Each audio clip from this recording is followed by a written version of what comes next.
Already बहुत लोगों को अल्ट्रावायलेट का टेज़रैक्ट डिले बहुत दुख दे रहा होगा, इंक्लूडिंग मी। अब वो पोस्टपोन होकर जनवरी ऑफ 2027 को हुआ है। बट उसके अलावा एक और न्यूज़ मिला है, एथर अपने रिश्ता स्कूटर के प्राइसेस को ऑन एवरेज 4,000 बढ़ाया फ्रॉम 1 जून 2026। बेस वेरिएंट को 3,000 के आसपास से, टॉप एंड वेरिएंट को 5,000 के आसपास से। इसका रीज़न ये बोल रहे हैं कि यूएस ईरान वॉर की वजह से जो एलपीजी गैस का इंपोर्ट्स के ऊपर जो असर पड़ा है, उसके वजह से उसका कीमत इंक्रीज हुआ है, उसके वजह से प्रोडक्शन का stress and cost of production increase हुआ है, उसके वजह से गाड़ी के प्राइस को इंक्रीज करना पड़ा। Is the reasoning. अब वैसे देखा जाए, every brand every scooter manufacturing के ऊपर भी प्राइस असर होना चाहिए। शायद एवरी ब्रांड धीरे धीरे प्राइस बढ़ा सकते हैं। For now it started with Ather. Production cost के साथ प्रोडक्शन का डिले भी बढ़ा है। राइट नाउ एवरी ब्रांड का स्कूटर प्रोडक्शन डिलेस इंक्रीज होते जा रहे हैं। For iQube it is almost close to a month, Chetak भी ऑलमोस्ट अ मंथ, एथर 1 और 1.5 मंथ के बीच में है। मतलब अगर आज बुक करेंगे इन तीनों ब्रांच में, गाड़ी का डिलीवरी जुलाई में होगा। इन केस ऑफ एथर शायद एंड ऑफ जुलाई तक भी हो सकता है, is what the dealer said. And multiple customers जिन्होंने बुक करने के लिए ट्राई किया उन्होंने मुझे बताया, which means PM E drive का सब्सिडी 31 जुलाई तक है। अगर आज बुक करेंगे 31 जुलाई के पहले आया तो आपको पीएम ई ड्राइव सब्सिडी मिलेगा। अगर वो क्रॉस किया तो वो सब्सिडी भी नहीं मिल सकता है। बट द रूमर्स आर कोई नया सब्सिडी ले आ सकते हैं। कोई कंफर्म न्यूज़ नहीं है। अगर लेकर आया तो ठीक है, अगर नहीं लेकर आया तो इट्स गोना बी 5,000 वापस प्राइस बढ़ेगा बिकॉज ऑफ द सब्सिडी जो अभी इसमें नहीं आएगा, अब खुद पे करना पड़ेगा। ऑल दिस थिंग्स है। प्रोडक्शन डिलेस एंड कॉस्ट बढ़ रहा है बट सेल्स नंबर पे तो ये असर नहीं दिख रहा। पिछले महीने सेकेंड हाईएस्ट मंथली सेल्स हुआ है 1.7 लाख यूनिट्स। पिछले साल इसी टाइम तक 1,04,000 यूनिट्स सेल हो रहा था। 63% ग्रोथ हुआ है। अगर ब्रांड बाय ब्रांड अगर देखें, फर्स्ट पोजीशन में है iQube, 42,400 यूनिट्स बिका है।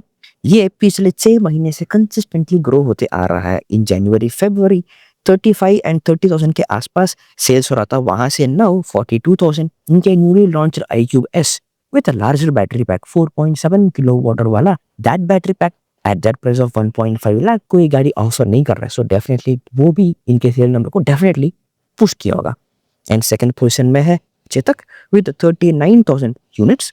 ये भी फ्रॉम जनवरी एंड फरवरी काफी अच्छा इंप्रूव हुआ है। उस टाइम में 25,500 स्कूटर्स के आसपास बेच रहे थे, नाउ क्लोज टू 40,000। एंड तीसरे प्लेस में है एथर, 28,000 यूनिट्स को सेल किया है। Compare to Jan and Feb 20,000 and 21,000 के आसपास थे, वहां से यहाँ तक इंप्रूव हुआ। ऑफ कोर्स इनका एथर रिश्ता का LFP बैटरी एंड एथर 50 बहुत अच्छा सेल्स इंप्रूव हुआ है। बट बहुत सारे लोग इनके EL प्लेटफॉर्म के बारे में वेट कर रहे हैं, उसके बारे में मुझे पूछ रहे हैं कमेंट्स में। मुझे कुछ इन्फॉर्मेशन मिला है जो मैं अभी बता नहीं सकता हूँ, but what I can tell, ये गाड़ी डेफिनेटली बजट वेरिएंट से लेके एक अच्छा वैल्यू प्रोवाइड करने वाले गाड़ी जैसे ही होने वाला है। जब ये गाड़ी अनाउंस हुआ था इन एथर कम्युनिटी डे, ये गाड़ी कैसे दिखने वाला है, क्या क्या स्पेक्स हो सकता है वाला वीडियो जो मैंने बनाया वो आपको इधर मिल जाएगा। एंड फोर्थ प्लेस में है हीरो विडा, जो 19,000 स्कूटर्स को बेचा है। ये इनका हाईएस्ट एवर सेल्स है। 19,000 because of the VX2 Go and VX2 Plus, जो कम से कम 90,000 के आसपास अच्छा खासा रेंज ऑफ 90-100 किलोमीटर देने वाला गाड़ी है। With fast charging, removable battery, बहुत अच्छा वैल्यू एड है। थोड़ा प्लास्टिक के ऊपर थोड़ा और रिफाइनमेंट्स किया होगा in the structure of the scooter, definitely और इंप्रूव होगा। आई होप इस साल में कुछ अनाउंस करिए उस तरीके में। एंड नेक्स्ट प्लेस में है ओला इलेक्ट्रिक, जो थोड़ा इंप्रूव करके 15,000 तक पहुंचे हैं थैंक्स टू देयर ऑफर्स। ये इनका रिकवरी बोल सकते हैं क्या, जैसे हर न्यूज़ चैनल में बोल रहा है? आई रियली डोंट थिंक सो। मतलब ये जितना सेल्स पहले कर रहा था वहां से 15,000 sales, I really don't think it's that growth. शायद ये ऑफर की वजह से इंप्रूव हुआ होगा। इनके सर्विस, गाड़ी का क्वालिटी सच में असली में इंप्रूव हुआ, देन आई कैन से कि सच में कुछ इंप्रूवमेंट हुआ है। Till then no. अगर मार्केट शेयर भी देखें, TVS motor 25%, Bajaj Chetak 23%, Ather 17%, these three combined 65% market share है। अगर हीरो विडा भी इंक्लूड करें तो 70-75% तक हो ही जाएगा। So it's a very strong share holding with this top 4 brands. And next, 8 rupees पर किलोमीटर प्राइसिंग के साथ विनफास्ट अपने EV टैक्सी फ्लीट को लॉन्च करने वाले आज से फ्रॉम दिल्ली NCR, धीरे धीरे बेंगलुरु एंड हैदराबाद को एक्सपैंड करने का प्लान है। इसका बेसिकली फंडा क्या है? ये GSM नाम के कंपनी से इधर आए हैं, which is basically green and smart mobility, जो बेसिकली वियतनामीज ब्रांड विनफास्ट का ही एक ब्रांड है। सिर्फ इलेक्ट्रिकल व्हीकल्स फ्रॉम विनफास्ट उसी को यूज करके टैक्सी सर्विसेज प्रोवाइड करते हैं। इनका प्लान है कि सिर्फ 1000 कार से टैक्सी सर्विसेज स्टार्ट करके धीरे धीरे 10,000 एंड 15,000 कार के फ्लीट तक एक्सपैंड करने का। कैसे? ये गाड़ी लीज पे नहीं लेता है, company ons these cars, staff को दे हायर, ड्राइवर्स को ट्रेनिंग देते हैं कि गाड़ी सेफली कैसे चलाना है, सर्विस कैसे देना है, they will maintain the car, they will maintain the staff. अगर लीज पे लेंगे तो लीज का मनी हर महीने देना पड़ेगा, सो जब भी कोई कैब बुक नहीं होता है प्राइस इंक्रीज करना पड़ेगा। ये सारा चक्कर नहीं हो सकता है, स्टैंडर्ड प्राइसिंग हो सकता है hopefully, because they own the car. उनका cost is just the manufacturing cost. Yes, the overhead cost थोड़ा ज्यादा होगा बिकॉज 1000 कार्स एक साथ मैन्युफैक्चर करके इस्तेमाल करना है, तो ROI के बारे में भी उनको देखना पड़ेगा। But because they own the car, they own the charging fleet, उनका that liability it's okay, can take longer for possibility वाला एक पॉजिटिव साइड है। अब they maintain the charging infrastructure, they maintain the staff, they have the cars. 8 rupees पर kilometre हर brand. जब ये Bengaluru and Hyderabad other cities को जब आए थे, आने से पहले इसे ही बोला था, बेंगलुरु आने के बाद सारा सिटीज का ट्रैफिक देखने के बाद धीरे धीरे प्राइस इंक्रीज किया। अब इनका देखना पड़ेगा कैसे होने वाला है, बट फॉर नाउ 8 रुपीज पर kilometre is a very very very good deal.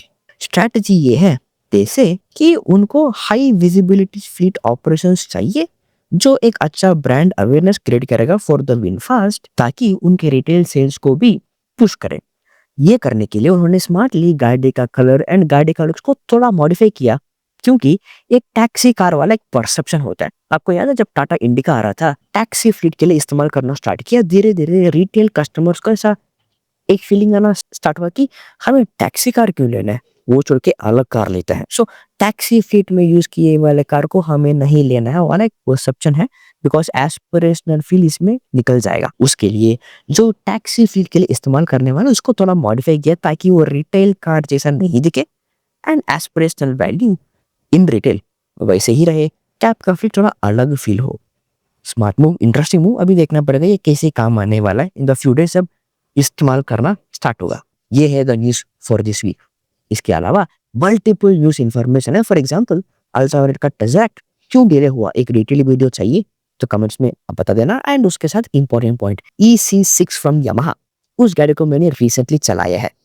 उस गाड़ी वेरी इंटरेस्टिंग है, बहुत इंटरेस्टिंग थॉट्स है उस गाड़ी के बारे में जो रिवर इंडिया प्लेटफॉर्म पे बना है। उस वीडियो मिस नहीं होने के लिए जो बहुत जल्दी आने वाला है in a couple of days, stay subscribed. I would say double the acceleration and the honking. This is more softer honking, not that harsh wala.